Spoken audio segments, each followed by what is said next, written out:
Cyberpunk has over 100 different weapons for the player to use. Smart guns, stupid guns, things that burn, things that shock, things that, But what if we chose not to use any of these?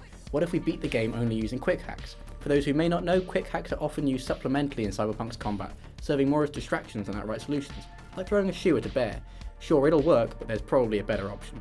And if that's not enough, what if we did it all on the game's hardest difficulty? It can't be that bad, right? We opt to go for the street kid life path. Realise I've never actually done a run as a female V and waste no time in the actual character creation process, dumping our starting stats into intelligence, reflexes and cool. So we play through the opening as normal, helping Kurt, meeting Jackie and becoming best friends far too quickly. Into the main game now, we run into our first combat encounter and we, very slowly, begin to take everyone out.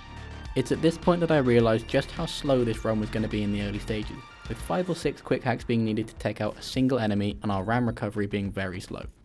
Overall, I think this first fight took around 10 full minutes with us doing minimal damage to enemies very infrequently and Jackie being brought down almost instantly. Eventually, we make it through this tutorial mission after about 15 minutes, and Jackie sets up a meeting with the fat-ass black Jesus of the afterlife, Dexter DeShawn, for us to attend. Before this, we go and see Vic, our Ripper Dog. After some upgrades to our cyberware, we pay Vic back for all his work on us so far, and then complete every single mission in Watson. Most importantly, we got the overclock upgrade, a literal lifesaver in this run. For all this side questing in Watson, we stand at level 17 with a street cred of 38, and as you can see, our netrunner stat is much higher than all the others. Finally, we meet with Dex and he hires us to pull off an impossible heist. Before that, we do a couple of setup missions. We're introduced to brain dancers and go and steal a creepy spider robot from a gang called Maelstrom. This led to the first large-scale combat encounter of the run, as in one that we didn't encounter in our open world side questing, all of which meant I could do things like this to a room full of enemies through walls.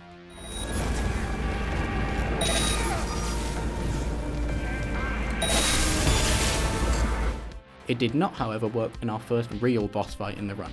Only using quick hacks, this boss fight felt close to something like Alien Isolation, with Royce in a mech suit stalking us for long periods of time while our RAM recharged. Despite this, we managed to take him out and carry on with the run. On now to the heist. We avoid detection on our way in, go and say hi to Hideo Kojima, connect to the spider bot we stole earlier and link it to the hotel security system. After this, we make our way upstairs and retrieve the case we came for. As normal though, we are interrupted by Saburo and Yorinobu Arasaka. After a brief interlude of patricide, we flee the scene and Jackie slots the relic. We fight our way through waves of Arasaka guards as well as a mech they send after us, and make it back to the Delamain in one piece. Apart from Jackie, who is severely wounded.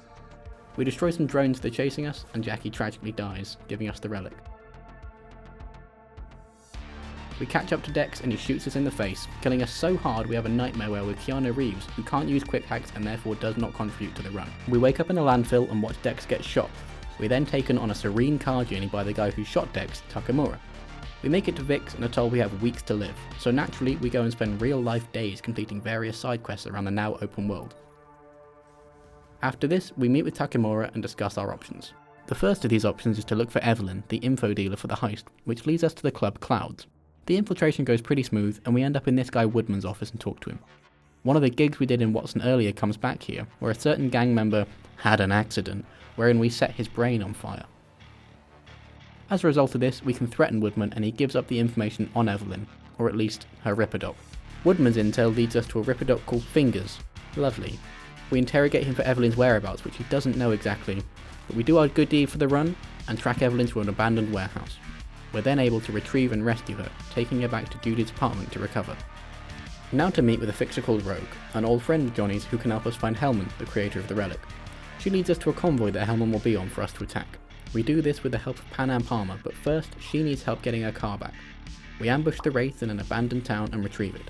We then attack their leader who betrayed Pan Am and help her carry out an arms deal to gain her trust.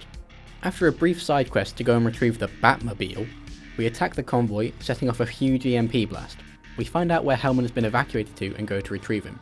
After fighting through a Kang Tao outpost, we get Hellman back and he essentially tells us there's nothing we can do. This was a dead end. With our time now running out, an early lead from Evelyn leads us to the Voodoo Boys in Pacifica. They're a gang of fellow netrunners and we meet Placide, their second in command. He sends us to find a van in an abandoned mall. The mall itself is overrun by the Animals gang, so they send us in on what is essentially a suicide run. We get to the van we need and access its network.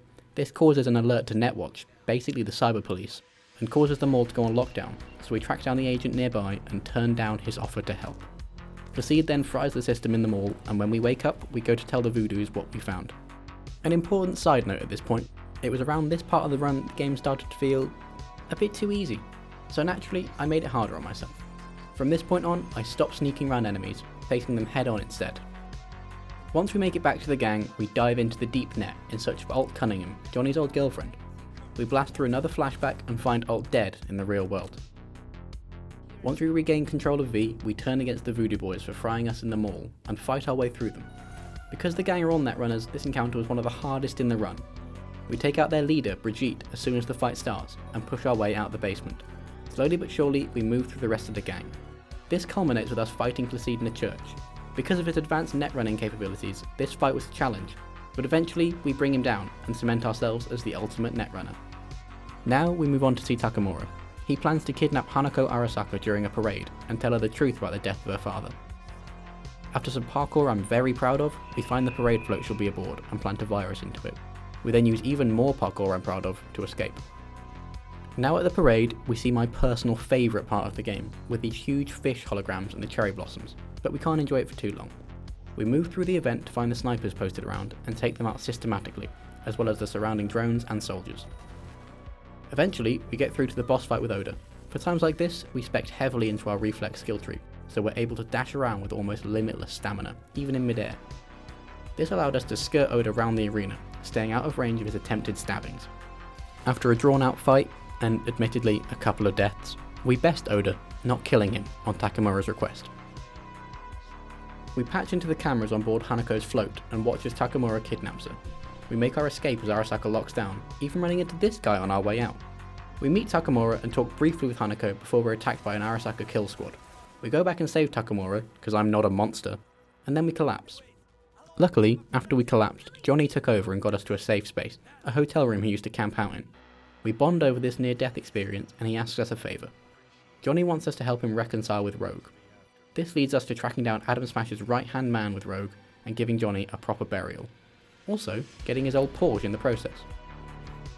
Now finally, it's here. After all the tedium, all the side quests and heroic fleeing, the endgame. We meet with Hanako at the Club Embers and collapse yet again. Now with Johnny on the roof of Vic's clinic, we weigh up our options. We can either side with Arasaka, call Rogue and attack Arasaka, or end it ourselves. Now, that wouldn't strictly be within the rules of the run, as we can't use guns, and we don't want to side with Arasaka, so letting Johnny take over is our only option. Isn't it? What if there was a secret ending? One that requires us to wait for 5 real minutes mid-dialogue to access? Would that not be the best way forward? It was, so we do. After testing the limits of my fried attention span, we discuss this 4th option with Johnny and decide to do it. Kinda tough deciding which of your friends get to die, isn't it? Good news is you got this one chum who's already dead. And he'd be honored to join you on a wild suicide run. This mission is unique to others in the game, in that there's no saving allowed mid-mission, so no save scumming our way through it. And there's permadeath. If we die at all in this mission, that's it. The credits roll. Of course, we'd only die mid-mission if we were an absolute... Oh. Never mind. Credits, I guess.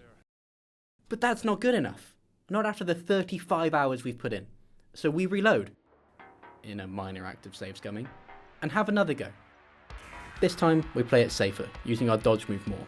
We baffle the Arasaka mechs with corners, fighting our way through the depths of the tower, and connect Alt to their mainframe, putting her in control of the building and its systems. Eventually, we make it to the final boss, Adam Smasher himself. Undoubtedly the hardest boss in the game, especially on this run. Smasher has access to guns, missiles, counter-hacks, and most annoyingly, a Sandevistan, which allows him to move incredibly quickly across the room and close any distance we can put between us.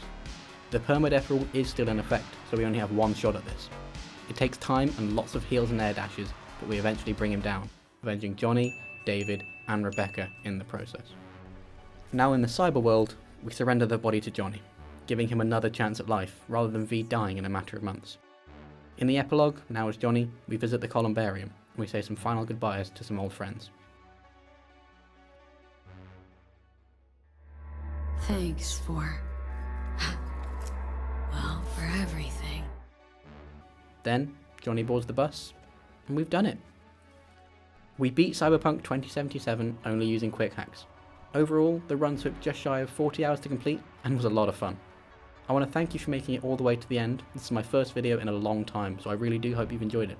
If you have, please remember to leave a like and subscribe to my channel for more content like this. Or, if you prefer, head on over to my Twitch, link in description, as I'm going to be streaming on there weekly from now on. Thank you again, and have a great day.